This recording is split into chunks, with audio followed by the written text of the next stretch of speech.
Here we have the goat in its wild habitat, eating blackberries from a very young age. You can see how this might progress in nature. Now, the goat is actually a domesticated ibex.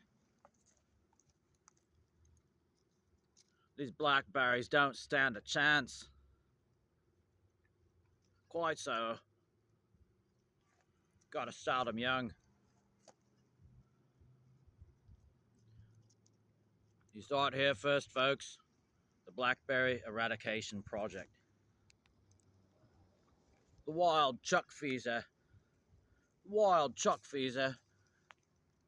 Yeah, Daisy. Yeah, she's a daisy, that's for sure. Here we have MJ. Michael Jordan.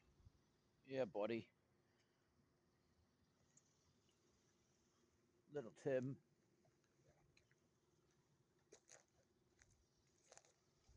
Little Menno. Lek Menno.